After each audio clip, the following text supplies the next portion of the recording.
sense of the Bhagavad Gita in English. We will begin from chapter 1 of the Bhagavad Gita.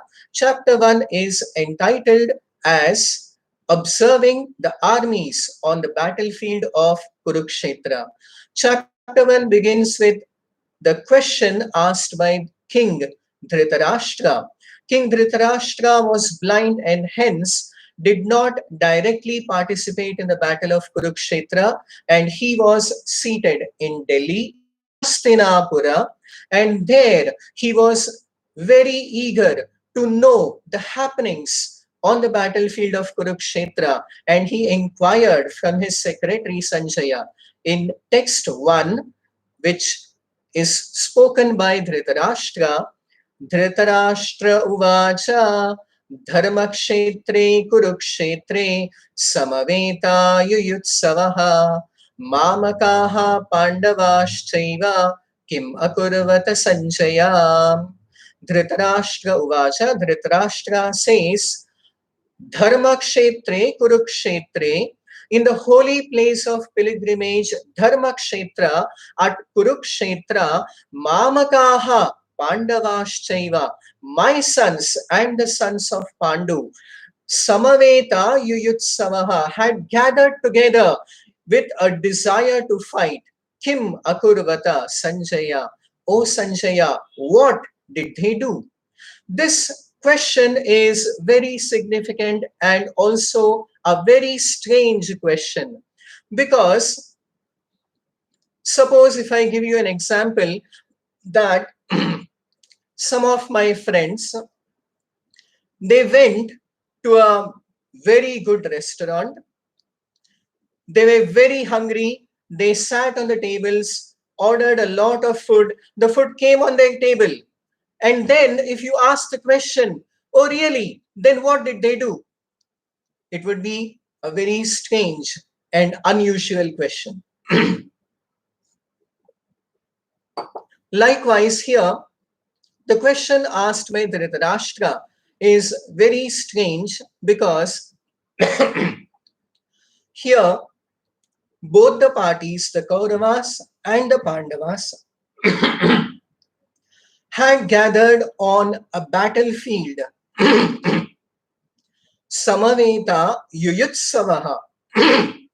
They had gathered with the intention to fight. And yet, Dhritarashtra is asking a question. They gathered on a battlefield with a desire to fight. And then, what did they do? Excuse me.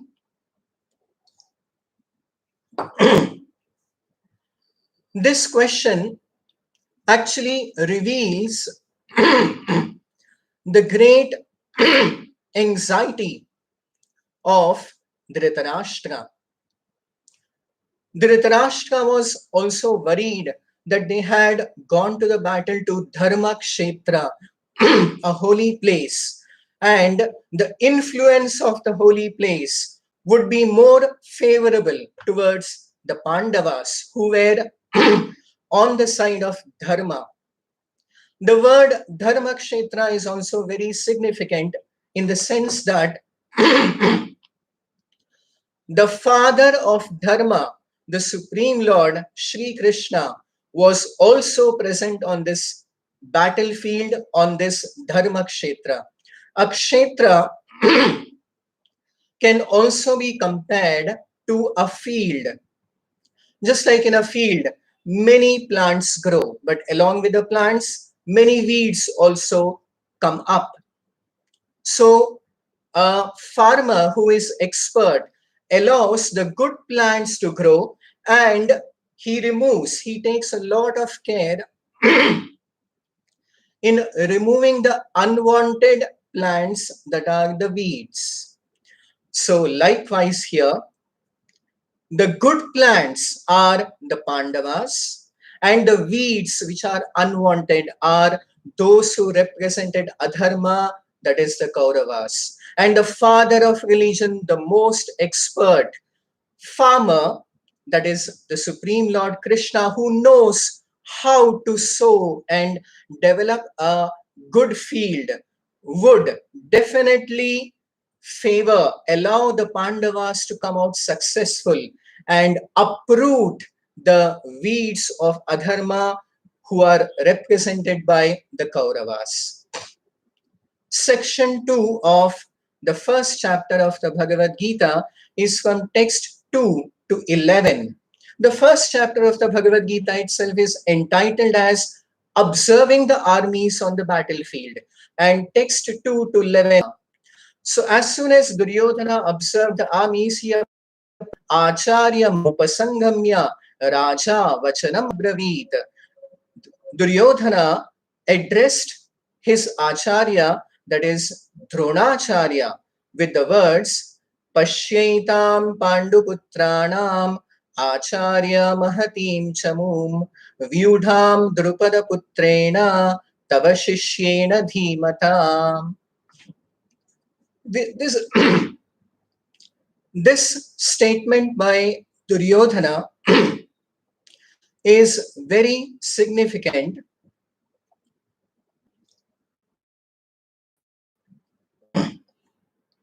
and there is a lot that we need to understand and learn from the attitude of Duryodhana.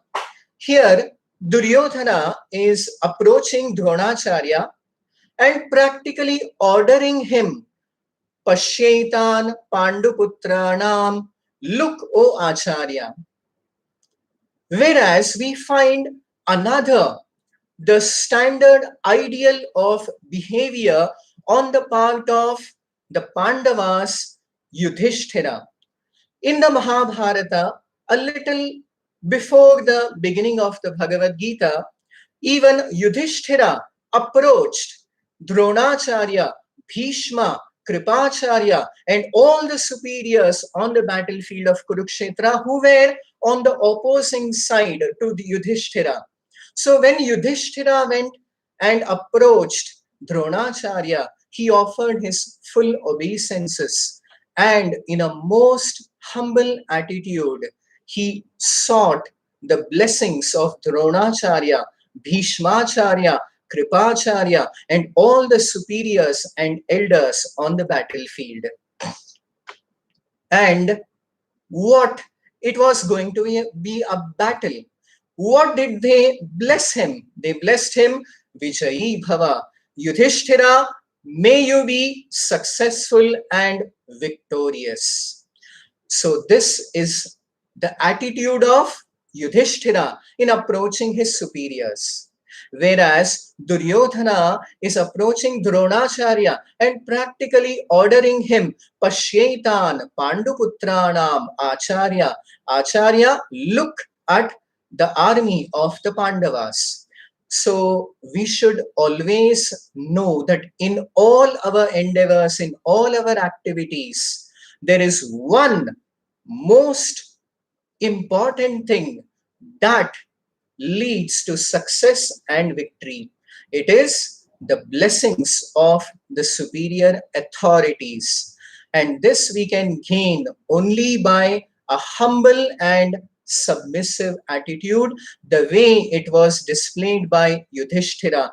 And if we take the attitude of Duryodhana, who arrogantly approached Dronacharya, his guru, his acharya, then how much ever we may be equipped with all kinds of resources, yet we will not be successful, being bereft of the most essential thing, which is the blessings of the superior authorities. So now Duryodhana is pointing out to Dronacharya to look at the army of the Pandavas, wherein he pointed out many great warriors. Atra Shura Maheshvasa Bhimarjuna Samayudhi.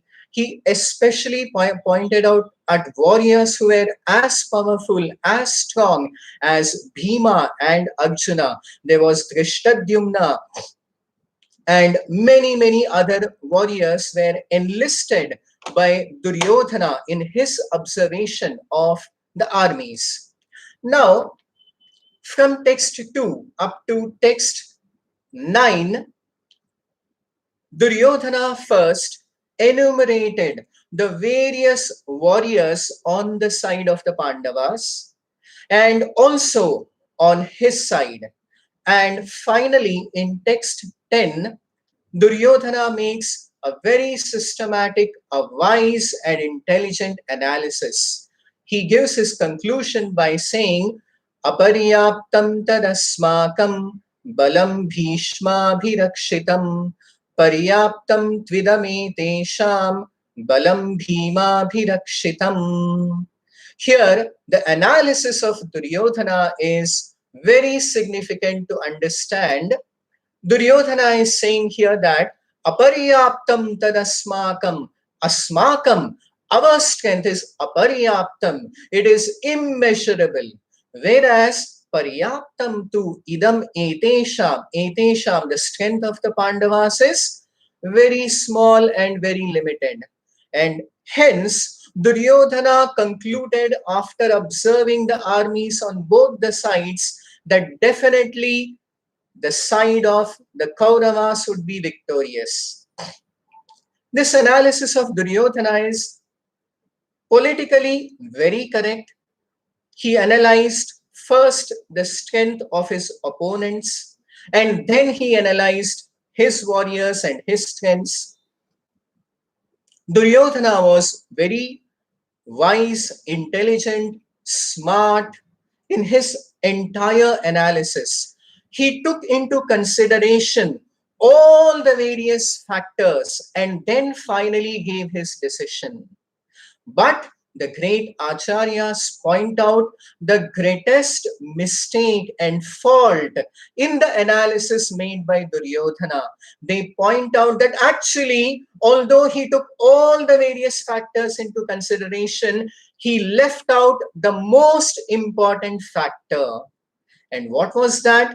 He analyzed the warriors like Bhima, Arjuna, and on his side, Bhavan, Bhishma, Karna, and all of them, and yet he did not take into consideration the factor of the supreme will of the Supreme Lord. He actually did not take into consideration Krishna because before the battle, Krishna had taken a vow not to participate directly in this battle because it was a fratricidal war between cousins. And Krishna said, I would not be taking up any weapon. I would not directly participate in the battle. So just like in Kannada, they say, Ata kuntu lekka killa. Likewise, Duryodhana thought, anyway, Krishna is there just as the Sarathi, as the charioteer of Arjuna and not directly participating in this battle. So there is no need to take his role in this battle into consideration. But this was the greatest mistake done by Duryodhana in his analysis. Likewise, in all the actions that we perform in our life, we may, in the execution of all these actions, may also very meticulously plan out a lot of things, take various factors into consideration, and finally take a step forward. But before we take that step forward, we should also introspect and think that are we making the same mistake as done by Duryodhana?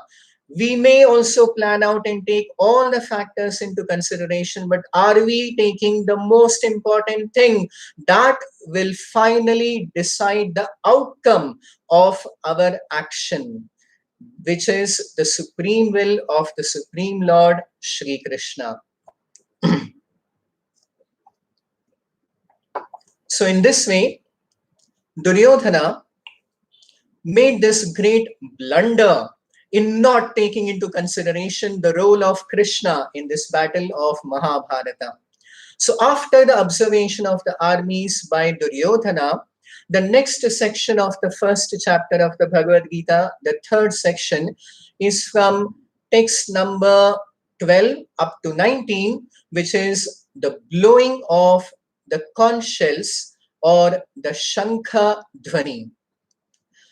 So In the 12th verse of the first chapter of the Bhagavad Gita, it is mentioned that first, Simhanadam vinadyochaihi shankham dadmau pratapavan kuruvriddhaha pitamaha. Pitamaha or Acharya Bhishma first blew his conch shell with the roar of a lion. And after that, various musical instruments were resounded in the battlefield.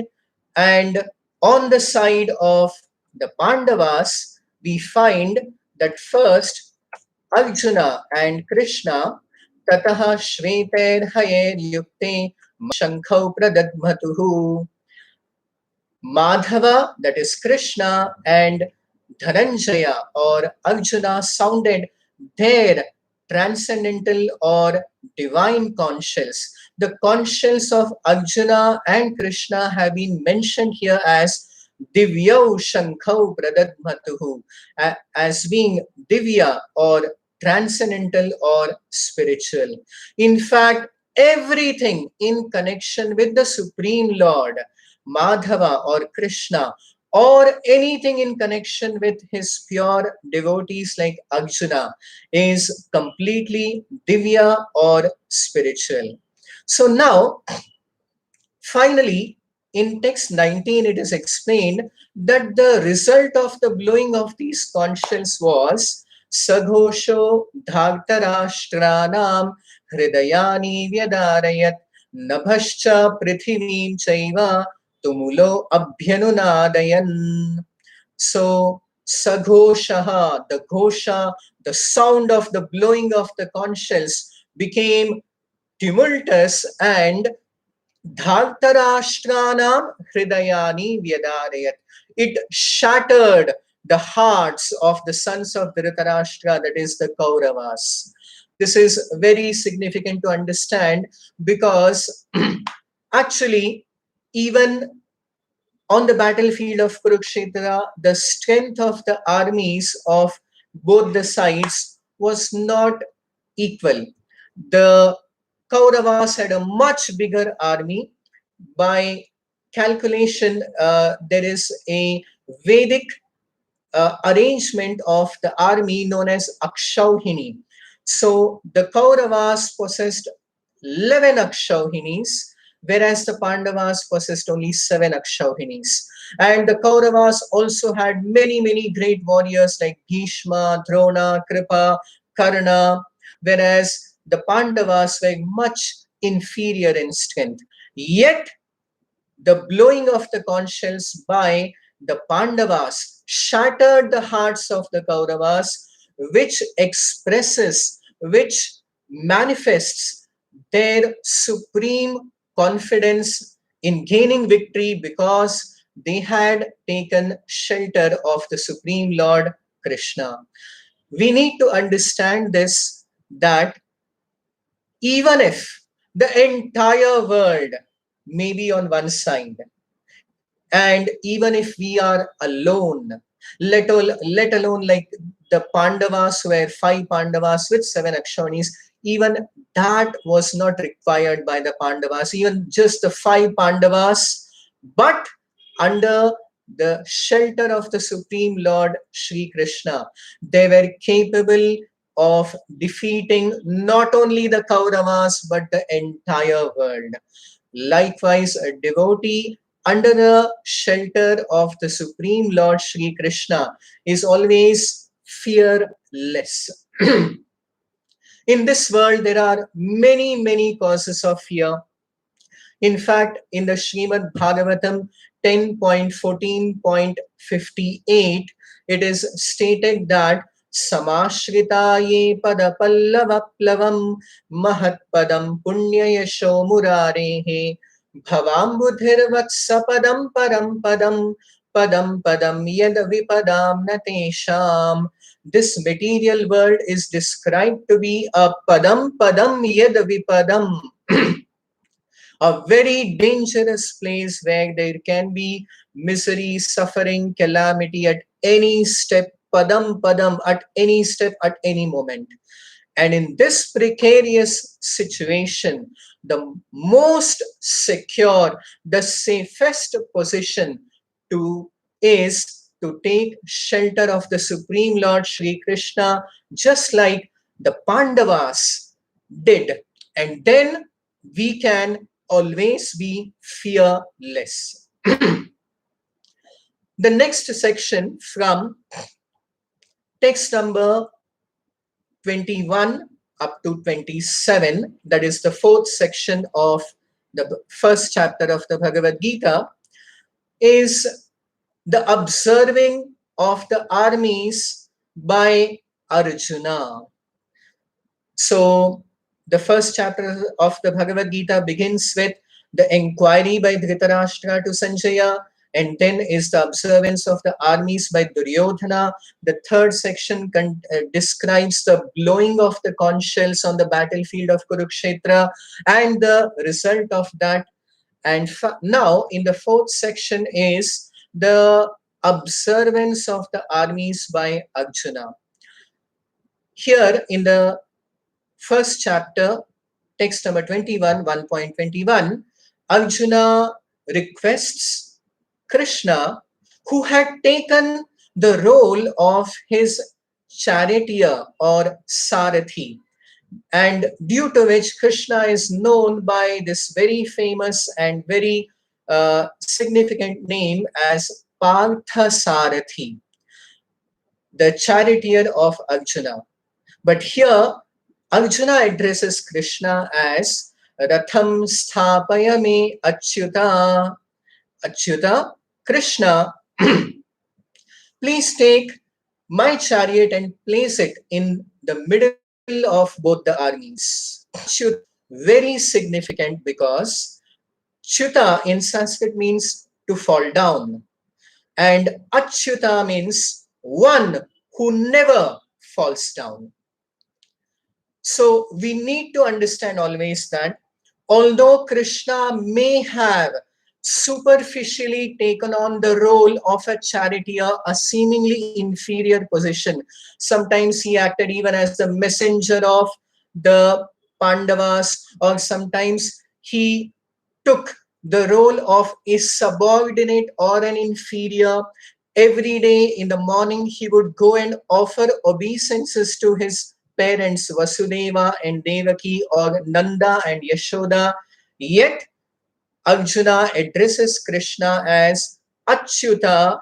That means, Krishna, whatever position you may be in, superficially or externally, you are always Achyuta, you are always the supreme absolute truth, the supreme Lord, the supreme personality of Godhead. This is the significance of the word Achyuta. Likewise, there is a very special name with regard to Arjuna, which is mentioned in text 24, that Arjuna is addressed as Gudakesha. Gudaka in Sanskrit means ignorance, ajnana. And Gudaka Isha means one who has conquered, one who has surpassed all ignorance or ajnana. So actually, Arjuna, being an eternal associate known as Nitya Parshada, he is always beyond all material ignorance, the material ignorance of grief, lamentation, or any kind of ignorance or ajnana.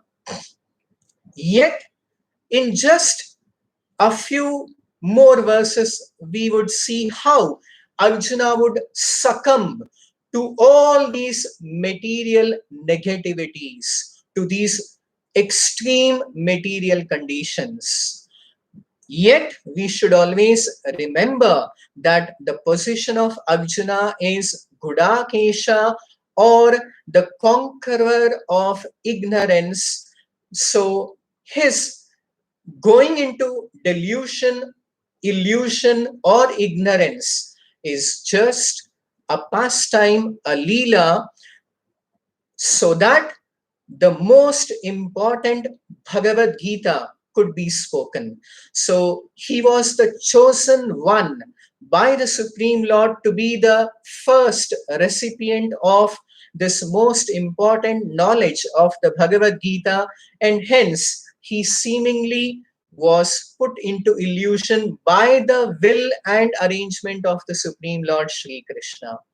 So now the next section, the final section from text number 27 up to 46 is the intense grief and lamentation of Arjuna upon seeing the armies on the battlefield.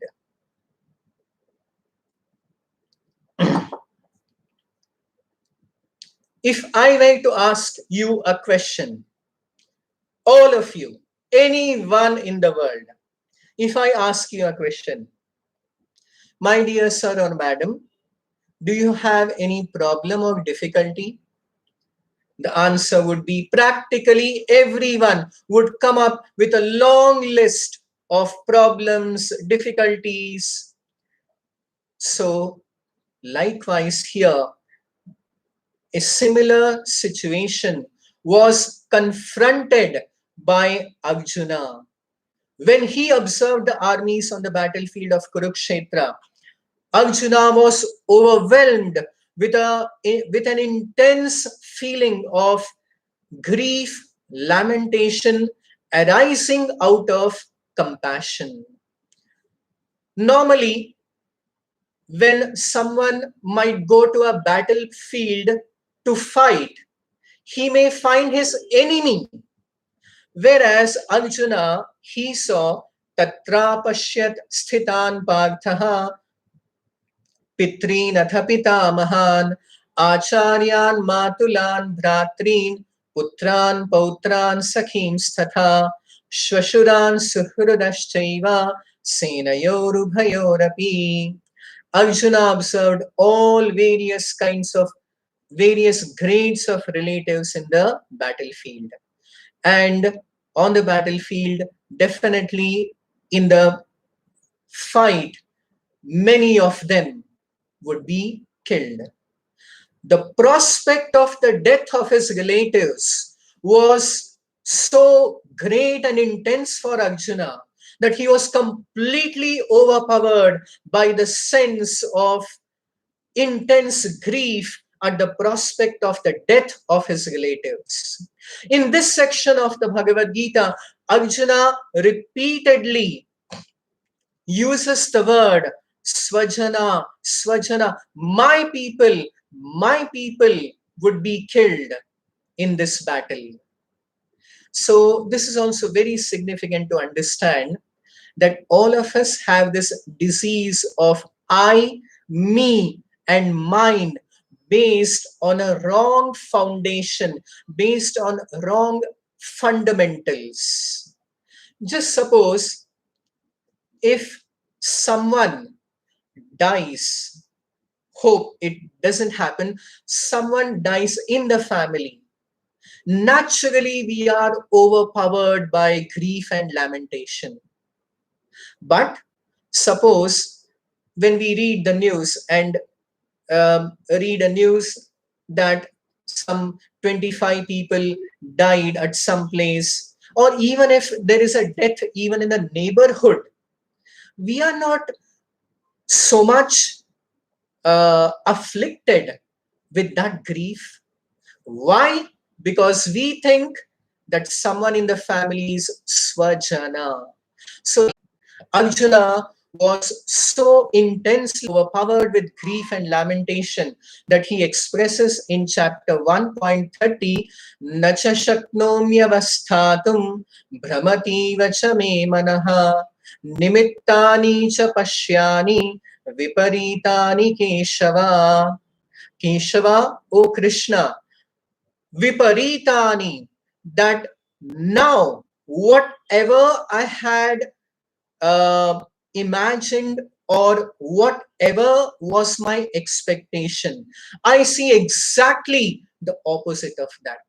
So the great acharyas also explain that this is the nature of this material world, that Now or later, today or tomorrow, each and every one, as they say, is going to be pushed to the wall, which means everyone would have to face such an extreme situation of complete despair, confusion, and despondency, as is expressed by Arjuna.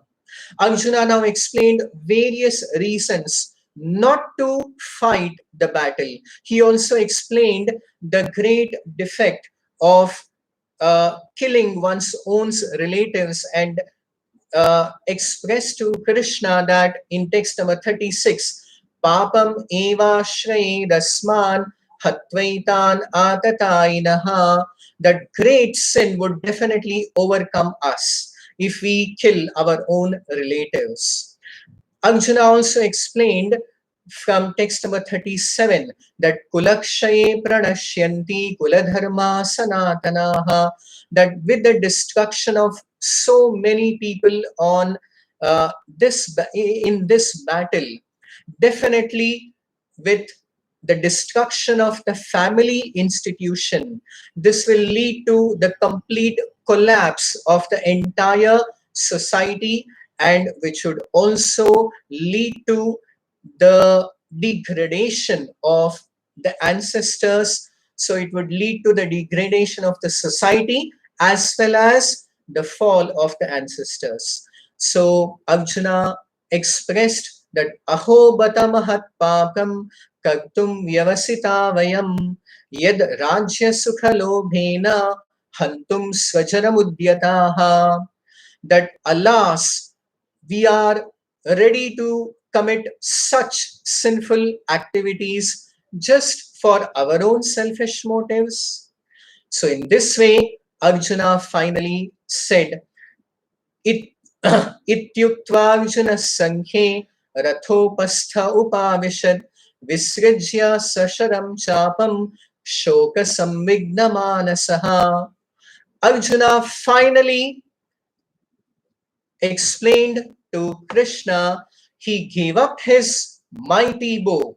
The name of Arjuna's bow is Gandiva. It was very, very powerful, but now Arjuna gave up, kept down his mighty bow, sat down on the chariot, and told Krishna that I am not going to fight. So, as I explained earlier, the nature of this material world is such that at some point of time or the other, everyone, each and every one of us may have to, would definitely have to face a very extreme situation of confusion and despair, where we would not know what needs to be done. And in that situation, what action we take? Do we just rely on our own sense of judgment, or we depend on the guidance and judgment of superior authorities, is what would decide whether we sink into that ocean of problems and difficulties, or we are able to overcome and surpass all the obstacles that life may put before us. So, this we will learn from the direct and practical example of Arjuna, what he would do in the subsequent chapters. So, this is a brief summary of the first chapter of the Bhagavad Gita. And today, I think there was a little technical snag due to which there was some disturbance in between. I hope we will uh, fully set it right, and we will continue to study the Bhagavad Gita. Tomorrow we shall take up the second chapter of the Bhagavad Gita. Regarding today's subject matter, if anyone wishes to comment or ask any questions, you are most welcome to. You can post your questions on the WhatsApp group. Please do remember to like and post your comments, and you can also subscribe to our channel at the bottom. So you can also post your questions in this YouTube comment section, or you can post the questions also on the WhatsApp group. Hare Krishna. Namaste.